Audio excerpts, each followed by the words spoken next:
everyone. This is Janelle with Waypointe Realty, and I have two amazing special guests with me today. I have Phil Kaprow, who's our real estate attorney, and I also have a probate and estates attorney, Kristine Tucker. Thank you guys so much for being here with me on this Facebook Live show. Well, thank you for having us. Thank you. All right, so let's jump in. Let's start with what the heck is probate? I think there's some people that are really confused about whether or not it's if you have a trust or don't have a trust, or what is that, Kristine? Tell us what probate is. Okay. Probate is essentially the process of having the court, going through the court to have whatever property you own in your individual name transferred over to your beneficiaries. So you can have a probate if you have a trust, depending. You can have a probate if you have a will. You'd have a probate if you don't have a will. What makes the determination is whether or not you have that property that doesn't have a beneficiary, like a bank account that's just sitting out there, pieces of real property, and so on. And that's the process for that. Okay. That's what probate is. Okay. So when you own a home, but you've prepared a trust, what is the best way to transfer the ownership into a trust or into a will? So before we answer that question, this is the time for me to give the disclaimers. Okay. We are attorneys with Killgore, Pearlman, Samani, Denny's, and Squires. But even though we are attorneys and we have gone to law school and have gotten lots of experience in doing this, sure, each of your cases may be very specific. Yes. So you need to talk to an attorney. We're not providing legal advice here. If you rely on this, we're not gonna be responsible, and Janelle's not gonna be responsible. Yes. But in general terms, we're talking about the 30,000-foot view, and you should always see your attorney. Love it. Spoken like a true attorney. Love the Right. So the answer to that is it depends. Which is very much a lawyer answer. I know. It depends. I think Phil said that a few times last week. We're like, right. It's honestly the first phrase they teach you first week of law school, sure, and you just continue saying it forever.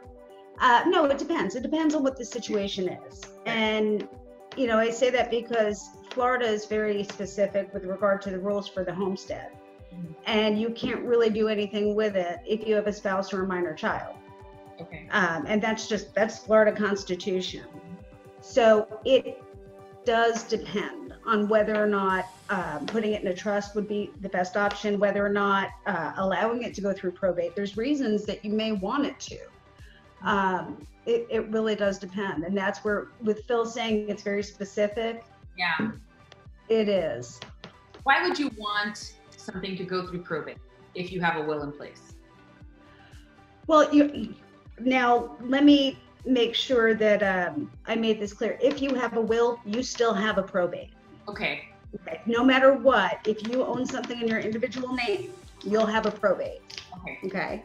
And that's something that I find seems to be a misconception. People think if they have a will, that's it. Right. That's but what it's still right. It still has to go through the process. So probate triggers when there's been a death. Is that correct? Is Yes. that okay? Mm-hmm. So once the death triggers, whether or not there's a will, it has to go through probate, but a will determine where the assets go to. Is that correct? Right. You And either have a will that makes that determination, or the state, the Florida statutes will make the determination if you don't have a will. And that's that you have a will, so that Florida statutes don't determine it. right. Yeah. Okay. So when can an estate or trust house be placed on the market? Like, once, is it after it's gone through probate, during probate? What does that process look like? Well, if we have a house that's owned by the trust, then it can go through at any time, because your trustees are going to be the ones who go through the process of selling, so on and so forth. Okay. If it's an estate, it'll depend on where you are in the probate administration. So there's a creditor claim period that happens, and in that period of time, you're kind of restricted without going and getting court approval. But as soon as you have a personal representative appointed, if you had to go get court approval, you could. Okay. If that answers the question. I think I feel like it's okay. That it was a little hasty. So basically, wait for approval. But if there's you know, the trustees are in place and the trust is in place, you can sell it at any time. Right. Because when you have a trust, everything moves a lot faster. With probate, there's procedures and time periods that you have to wait. So I would say the difference would be if you have a probate administration, you might be talking 4 months, 5 months before you can put it really on the market. Where if you have a trust, it might be a week or two. Okay. So everything, like you said, it just moves quicker when you have everything in place. So if there's a death in the family, how is any property they own handled if there is no will? What does the state do with that process? Okay. If we don't have any beneficiaries on the property, then the intestacy statute will make that determination. So what happens is first, they're going to look to see if there's a surviving spouse, if there's children. If there's not, then they'll look to see if parents are still alive. If not, they'll go to aunts and uncles, nieces and nephews, and so on and so forth. You know, it's a long, extensive list of family members. Sure. So, and I know that's something people often think if they don't have a will to go straight to the state. That's not how it would have to go through everybody first. Yeah, and nobody, you know, alive for that. And the other thing that people think of sometimes, and you might want to talk about this, is if your spouse dies, whether or not you have a will, a lot of times people think that you don't have to do anything, right? Oh, and that's not true. Right, that's not true. Good point. So repeat that. Sometimes they think that if the spouse is alive, they don't have to do anything. If the spouse dies, they don't have, right? If my wife died, I don't have to do anything, but that's not a true statement. In fact, that's not a true statement at all. So explain what should happen. Okay, well, if we're talking about just the home, and they own it together, right, as spouses, then you're still going to have to record an affidavit of continuous marriage. You're going to have to record the death certificate. You're going to have to record an affidavit of no Florida estate tax due. And that'll show in the records, you know, that the house now belongs to the surviving spouse individually, that it maintained that protection the whole time that, you know, married couples receive on the home. Sure. And it would help to clear title as we sell. Okay.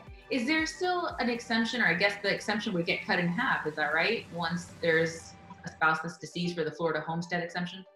You know, they get $50,000 if it's a couple, $25,000 deducted. Is there, do you guys know about that? Is there any? Yes.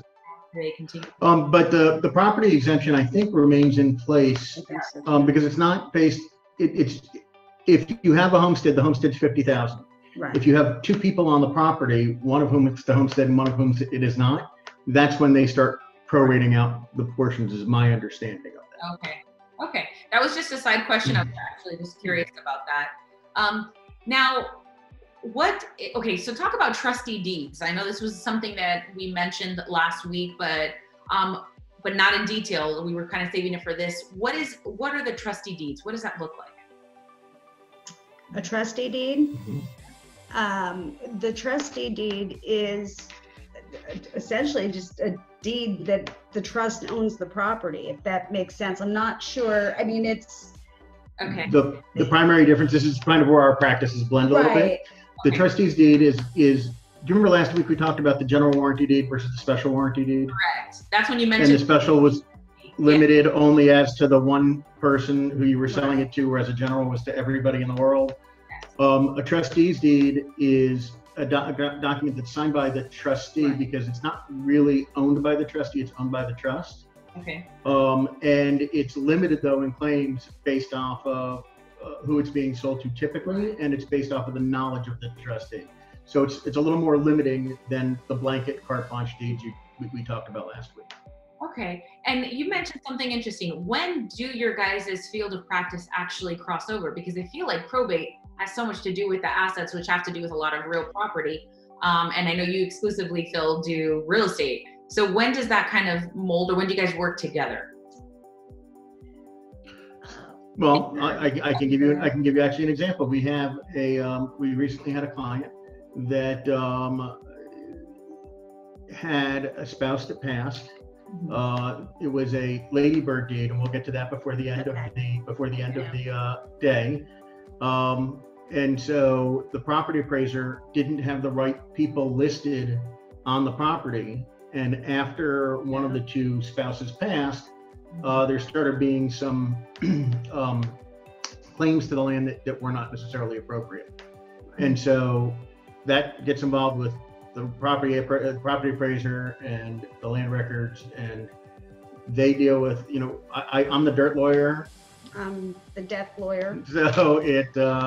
So that's where it crosses over, and when we move from dirt to things that are put into the dirt, then that's when our stuff crosses. All right. Okay. So talk a little bit about the Ladybird. What is that? What a Ladybird deed does is it allows someone to avoid probate by deciding, let's say I have a house, I have children. I don't want my home probated. My children are adults. I say with the Ladybird deed, I can own this property until I die. I have full right to do whatever I want with it. But when I die, I want it to go automatically to my children. And I go ahead and I sign it, I record it. Okay. And then when I die, they just go ahead and record a death certificate and the property becomes theirs. So how is that different? Wouldn't that a will stipulate something very similar, if not the same thing? Well, you would have to go through probate if you had it in a will. You have to. And you have to, and that's the difference. This keeps the house out of the probate estate. Okay. But it would just be the house. Everything else would still have to go through probate, no matter what. Right. Okay. Right. Because on the Ladybird deed, the future contingent owner, right? So let's say instead of a child, she wants to give it to me. I don't want to give it to him. But she does. No, I don't. So for this example, you did. So on the Ladybird deed, she's going to say, I, Kristine, right, am conveying it from me to Phil, but I'm keeping a life estate, is what they call it. And during that life estate, I can do anything I could do as if I was the owner of the property. When it shows up on the property records, it's going to show up with her name and my name on that deed. I'm listed as the remainder, is what the technical term is. And so because of that, it's kind of like when you have two people on a bank account and one dies, the other one stays on it because it's joint in that sense. It's just an easier way of avoiding additional paperwork. And there are some potential tax advantage strategies, but we don't do tax. You'd have to talk to a CPA about that. And there's certainly a time and expense. The overall lesson I've always found with probate, correct me if I'm wrong, is you can spend your time and money on it when you're alive, or your beneficiaries can spend your time and money on it after you're dead. Right. But it's going to cost you money and time no matter when you deal with it. Right. It's just a matter of how much money and how much time. So why wouldn't more people take their property and do the Ladybird deed as opposed to putting it in their will? It was easier to just transfer that to your immediate beneficiary, your family or whatever the case, and put everything else in a will. Why would people choose not to? Well, it again is situational. Okay. So it depends. There are some people that I would talk to that I'd say absolutely not. I don't think that's the best idea. And other people that I'd say certainly, that's a great idea and that's what we should do. So it really depends on the individual and the individual situation. I would also add to that the other reason is for the same reason why last week we were talking about how everybody tells you how wonderful quick claim deeds are. Oh yeah. There's a lot of theories out there that are patent misnomers. And people don't understand that lawyers are, we are sometimes called sharks, but we are like the dory sharks, right? We're friends, not food. Right. And so we're here to help you. Not everybody in the law is a litigator. Some of us try to do happy law where we're really helping, the people have a better understanding of what's there. Good point. What percentage would you say actually go and do the Ladybird as opposed to putting everything in a will, Kristine?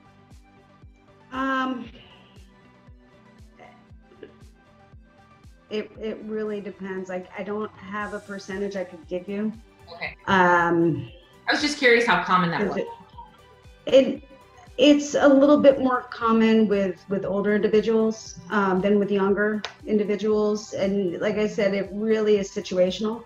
Sure. Because you also have to remember, if you're married, right, which most people, well, used to be, I don't know about it are anymore, but most, then you're not going to necessarily go that route, because as long as you have one of the spouses alive, it's going to go to the other spouse when they die.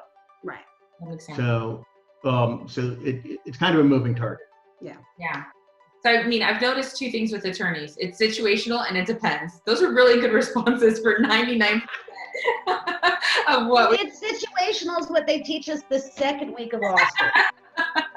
That makes sense.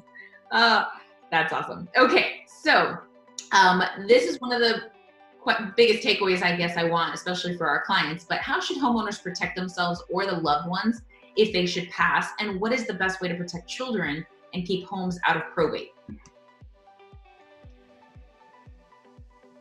Let's start with It depends. It's situational. Oh, and it depends.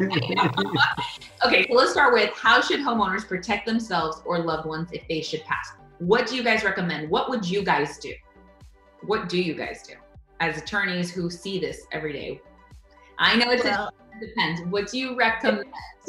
So that's kind of like me asking you, how much can I sell my house for? It's going to depend on, what the neighborhood is, what features are, how much it's really worth, how much I think it's really worth. And so it really, it's going to depend on the size of the estate. It's going to depend on what the people have. We can set up whatever people want. Part of being transactional lawyers, which both part of probate and part of what I do is we have the beauty of being artists, right? Word artists. We can take whatever canvas you want and paint whatever picture you want.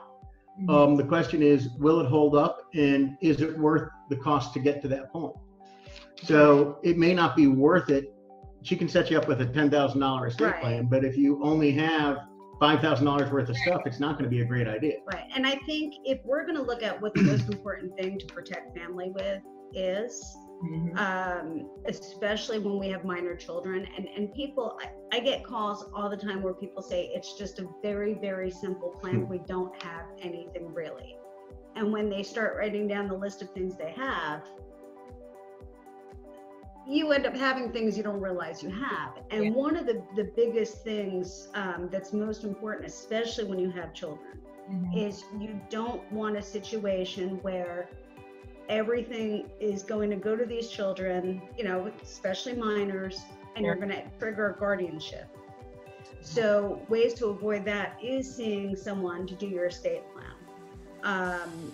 Because if you're prepared ahead of time, you're in good shape. If something happens to you, and I'm like the queen of doom and gloom. So I'm always having planes crash. I usually do it when you're on a trip back from Aruba. Oh, that's so nice. Because on the way there, it's no fun. But, if you have minor children, all of a sudden, you're now giving them this house, you're giving them this money, you're giving them these cars, all this other stuff. And on top of it, in order for anybody to be able to access it, they have to go to the court, have a guardian appointed, have the guardian report to the court every year for every expense from the point that this happens until they turn 18. So the best way to protect overall is to go and talk to somebody about the whole of your estate plan, because that's going to encompass what happens with your house, how it distributes to children, how it distributes to your beneficiaries, and the best way to achieve the goal you want while making sure that it's all going to go the way you want it to. And I say that because more often than not, we make a lot of money by seeing people who thought they knew what they were doing and they die. Yeah. And whether it be preparation of deeds, preparation of wills, in the end, it didn't go the way they wanted it to, because there's something that we know that they don't. So that's really great. So what advice would you give? I mean, even someone like myself, my husband and I now have a child under 1.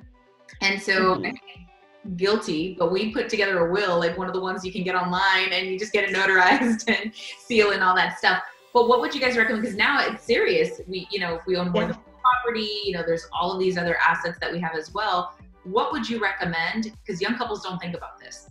And so no, they don't. important to have that mindset where you're prepping it so that the state or someone else doesn't make those decisions for you. Right. Well, and again, I mean, I would say go speak with someone about, because you have a very, very small baby. Yes. You know, if something happened, if the two of you were driving and you get hit by a semi, who's going to take care of the baby? Who's going to take care of the finances for the baby? Who's going to be in charge of the decisions for school and this, that, and the other? Do you want the baby to get everything at age 18?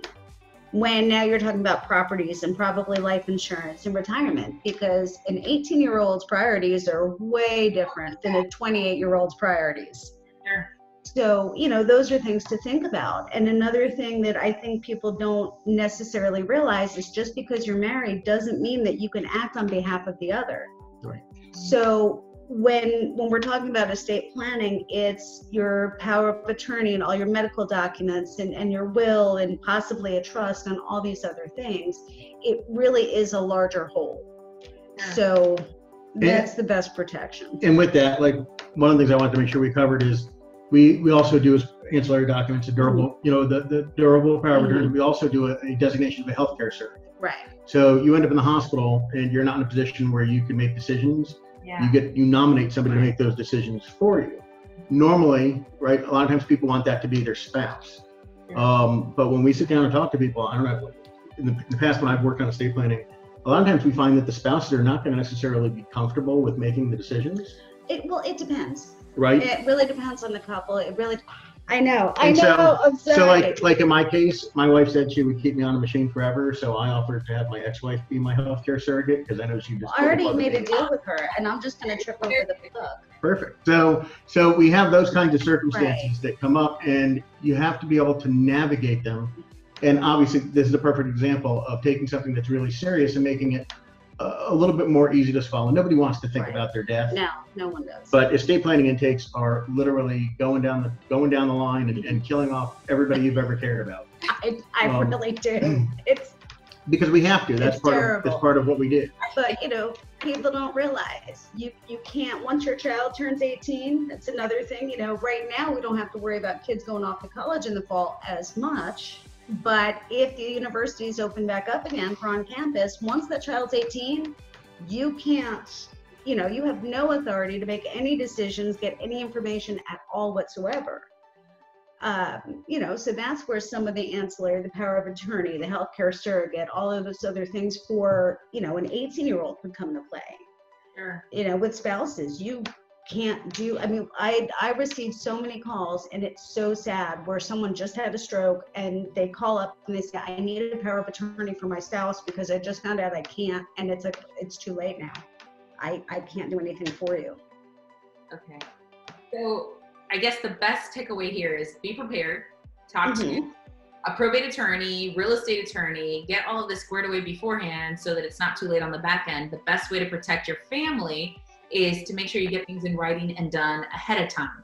Because if not, do it afterwards, and we don't want to, you know, you don't want the state to determine it, or, you know, somebody else that comes into the mix. So I know that this can get really hairy real quick, like probate, especially when there's not a will. A lot of people coming out of the woodwork that all of a sudden want a piece of it. So, so I guess that would probably be the biggest takeaway, right? Just get things done in writing, get it done beforehand, and be as prepared as possible. And even after you've done it, just like you bring your car in for an oil change, you do regular maintenance on it, or you go in for your annual visit. You don't have to come in every year, but you want to come in every time you have a significant change in circumstances, even if nothing is done. Right? I mean, people's life circumstances change all the time. Right. So. We usually suggest reviewing it every 5 years, even if it's just on your own, because sometimes, you know, as children get older, you start to see different things, how they handle finances, how they don't. There might be a change. People die. People who are born, you know, people get married, people get divorced. Yeah, good point.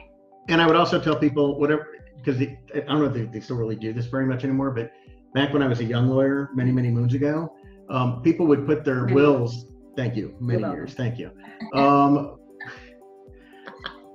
People used to put the wills in a safe deposit box at the bank, and please don't do that. Like, get a firebox, keep it in your house, or keep it with your lawyer.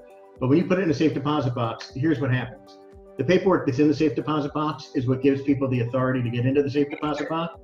Right. And so instead, you have to go to the court And get a court order. To drill out the box, which of course the bank is going to charge you Right, for. and that's usually about what, $150, $200 at least, and then you got to pay for the guy to come out and, Right. and take it out. Right. Not to mention the time for, because with probate, you have to have an attorney in most instances. You have no choice. It's the Florida rules of probate. It's not me, Right. Making it up just because I like business, right? Right. So you're going to have to hire somebody just to go in and hope that the will's in there, have Right. them go in front of the court, get a court order, get that certified, take it down to the bank, have the bank then arrange it. And then there's going to have to be a bank representative there and the whole to-do. And I mean, I've gotten into safe deposit boxes before to find out that the treasured items in there were, well, everybody has a different idea of treasure. That's And true. opening up the safe deposit box, this particular woman, she's an older lady. She had two sons who were adults. She had all of their kindergarten drawings and like the macaroni necklaces and things. That's what about their baby teeth. That's what was in there. That's funny because the question I was going to ask you was, what is the weirdest thing you've ever had to probate or deal with in a probate? Was that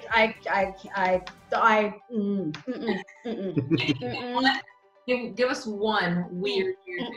No. Oh no, the ones I'm thinking of, no. You- Okay. You know what? Use your adult words. No.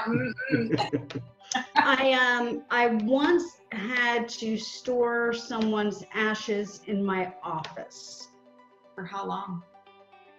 About a month. Okay. Family members were arguing over the urn, and it that was awkward conversations. Did you open it up and look? No, I didn't. But it's like, oh, here's your sister. Have a good day. Yeah.